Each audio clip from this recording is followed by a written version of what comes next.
कि मोबाइल हमने दिया था। गार्जियन जब ये बोल रहे हैं कि मोबाइल हमने दिया था। श्रेया तिवारी ऐसा क्या कर बैठी होगी कि वो आत्महत्या करे छत से कूद? कहीं ना कहीं मुझे डर था कि अगर मैं इनके खिलाफ आवाज़ उठाऊंगा पैसे वाली। प्राइवेट स्कूलों में किन किन दिक्कतों का सामना करना पड़ता है और देवानंद उसकी पोल खोलने की कोशिश गंदे करेंगे। सामान के बारे में तो विद्यालय में तो उसकी शिक्षा दी जाती है। जब श्रेया तिवारी के साथ जो घटना घटी, इससे क्या स्पष्ट होता है? क्या आपके भी जीवन में ऐसी समस्या? कभी डिप्रेशन में बंदा चला गया था, इन्होंने अपना नस तक काट लिया था। देखिए अपना इन्होंने नस तक काट लिया था।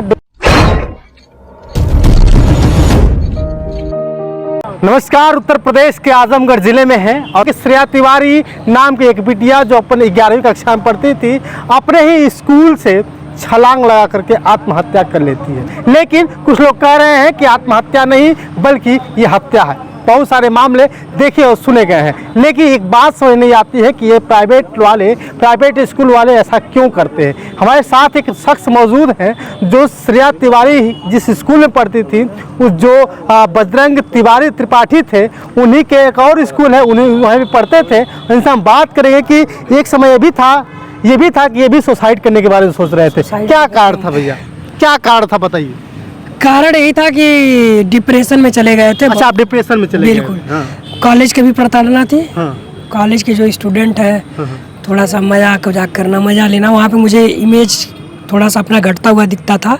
ऐसी बहुत से पैसे की तंगी थी, यही सब। क्या नाम हुआ आपका? देव आनंद गुप्ता। देव आनंद गुप्ता हैं। कहाँ पढ़ते थे आप? मैं चिल्ड्रन कॉलेज बेलैसा में पढ़ता था, चिल्ड्रन स्कूल बेलैसा में। ये किसका स्कूल है? मैं बजरंग त्रिपाठी जी का स्कूल है। बजरंग त्रिपाठी जी का स्कूल। श्रेया तिवारी जिसमें पढ़ती थी वो भी स्कूल उन्हीं का? वो भी उन्हीं का है। सिर्फ ये है कि लड़कियां हैं, थोड़ा सा प्राइवेसी रखने के लिए कुछ घटना न घट जाए, इसलिए लड़कियों को अलग पढ़ा रहे थे, लड़कों को अलग पढ़ा रहे थे। सर, कुछ घटना न घट जाए इसलिए अलग पढ़ाया जाता है, लेकिन जब श्रेया तिवारी के साथ जो घटना घटी, इससे क्या स्पष्ट होता है? क्या आपके भी जीवन में ऐसी समस्याएं आई हैं? समस्याएं आई थी फीस को लेके और पढ़ाई का प्रेशर लेके। पढ़ाई की बहुत ज़्यादा प्रेशर था उस समय, ऐसा नहीं कि नहीं था प्रेशर वो लोग भी बनाते थे। सही है, प्रेशर बनाना भी चाहिए, पर इतना नहीं बनाना चाहिए कि आदमी जो है एकदम जो विद्यार्थी एकदम परेशान हो जाए, हरासमेंट हो जाए एकदम। और उसके बाद फीस की बात जो है, इसकी बात छोड़ दीजिए। पढ़ाई की पढ़ाई तो मान लीजिए नॉर्मल सी बात है, वो तो सबके जीवन में होता रहता है। मेन इसमें बात है कि फीस का। अच्छा। मैं ऑटो से आता जाता था, ऑटो रिक्शा से आता जाता था। किस लिए आता था ऑटो रिक्शा से? क्योंकि बस का किराया ज़्यादा था। अच्छा। बस का भाड़ा काफ़ी ज़्यादा था। अच्छा, बस का किराया ज़्यादा था, ऑटो किराया कम था? बिल्कुल, ऑटो का किराया कम था, बस का भाड़ा भी ज़्यादा था। अब बस की टाइमिंग होती थी, उस टाइमिंग तक एकदम पहुँचना है, रेडी हो जाना है। एकदम। चलिए ठीक है, अगर आप छूट गए तो आप ऑटो जाते थे तब भी, तो ऐसा होता था, कभी कभी हो भी जाता था, तो कोई बात नहीं। तो मैं भी ऑटो से आता जाता था, कभी लेट भी हो जाता था मुझको ऑटो से पहुंचने में विद्यालय। लेट पहुंचने पे भी प्रताड़ना होती थी। अच्छा, लेट पहुंचने मतलब जो अगर उनकी प्राइवेट गाड़ी जो होती थी, उससे अगर लेट अगर समय से नहीं पहुंच पाए, बस नहीं पकड़ पाए, तब दिक्कत। ये नहीं देख रहे कि बच्चा विद्यालय आ रहा है, प्रेजेंट हो रहा है, थोड़ा सा लेट आ जाए तो उस पे उसको प्रताड़ना, मारना। मतलब अब हम जान लें कि प्राइवेट स्कूलों में किन किन दिक्कतों का सामना करना पड़ता है और देवानंद उसकी पोल खोलने की कोशिश करेंगे। फीस ज्यादा थी तो थी, चलिए कोई बात नहीं, मैंने एडमिशन ले लिया, फंस गया वहाँ पढ़ना ही। उसमें फाइन थी। अच्छा, फाइन लगता था। फाइन किस प्रकार की? लेट फीस जमा होने का। अच्छा। लेट जमा तो हर जगह होती है प्राइवेट में? लेट होती है, पर चिल्ड्रन विद्यालय जो है फाइन लगाता था। और चिल्ड्रन को देखते हुए आज आजमगढ़ के ज्यादातर विद्यालय फाइन लगाना चालू कर दिए। अच्छा। हाँ। ये डर बनाते हैं कि बच्चे जल्दी फीस जमा कर देंगे फाइन से बचने के लिए, पर किसी को शौक थोड़ी ना कि लेट करना जमा। जिसके पास होता था पहला वो पैसा एक साल का एक साथ जमा कर देता था, और जिसके पास नहीं होता तो महीने दर जमा करता था। जिसके पास और नहीं होता था वो 2-3 महीना लेट जमा करता था, पर फीस तो जमा करता था लड़का। पूरा मैं उसी समय बात उठाना चाहता था, पर उस समय कोई घटना ही घटी थी और मुझे वहाँ पढ़ना था, मार्क्स भी लेने थे, मार्कशीट भी लेनी थी, बहुत सारी बातें थी जिनको मुझे पूरा करना था।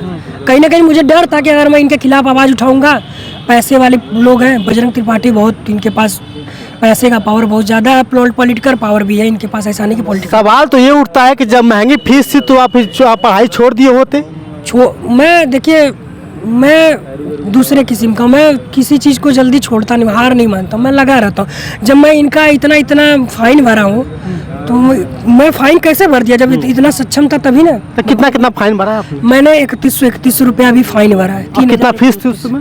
फीस उस समय थी 10वीं क्लास में 2200 रुपया थी और 9th क्लास में 1700 रुपया थी। 9th में 1700 थी। जैसे ही 10th में बच्चा जाता है, जानते हैं कि बच्चा 9th जहाँ पढ़ेगा 10th वहीं पढ़ेगा, मार्कशीट लेना है, पढ़ना है, वो जो है सीधे 500 रुपया इजाफा कर दिए फीस का। ये बात ऊपर तक पहुँचनी चाहिए, फीस ये लोग अचानक से बढ़ा देते हैं। तो 2200 रुपये हाई स्कूल में, यानी 10वीं में 2200 रुपये की फीस थी 2015-16 में। 2015-16 में 2015-16 में 2200 रुपये फीस थी।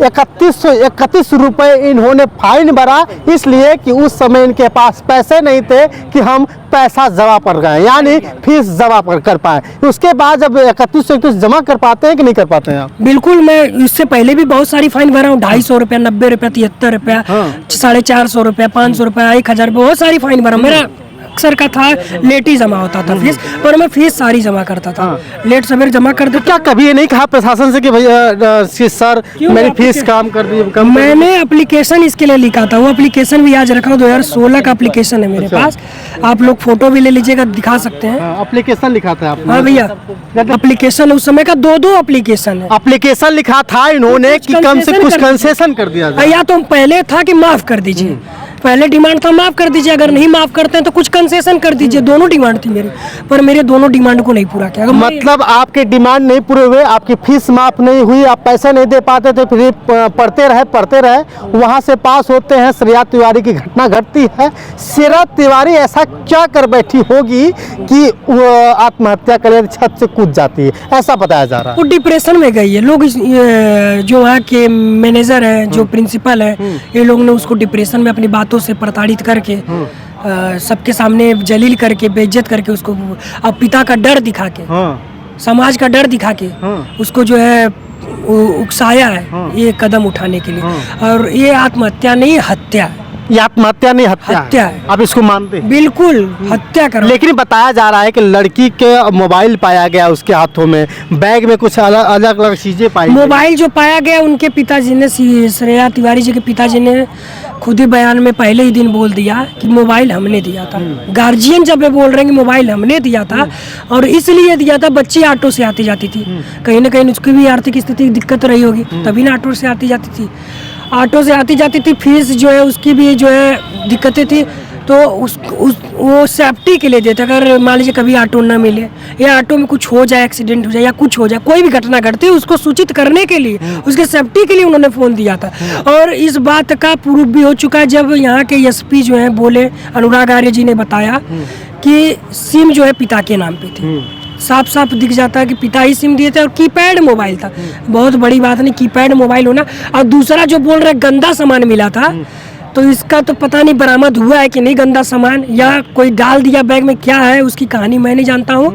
और गंदे सामान के बारे में तो विद्यालय में तो उसकी शिक्षा दी जाती है, सैनिटरी पैड के बारे में शिक्षा दी जाती है। हर कौन सा ऐसा चीज़ नहीं है कि शिक्षा नहीं दी जाती, बस ये है कि लोग ज़्यादा उसका पब्लिकली बोल के इस्तेमाल नहीं करते हैं।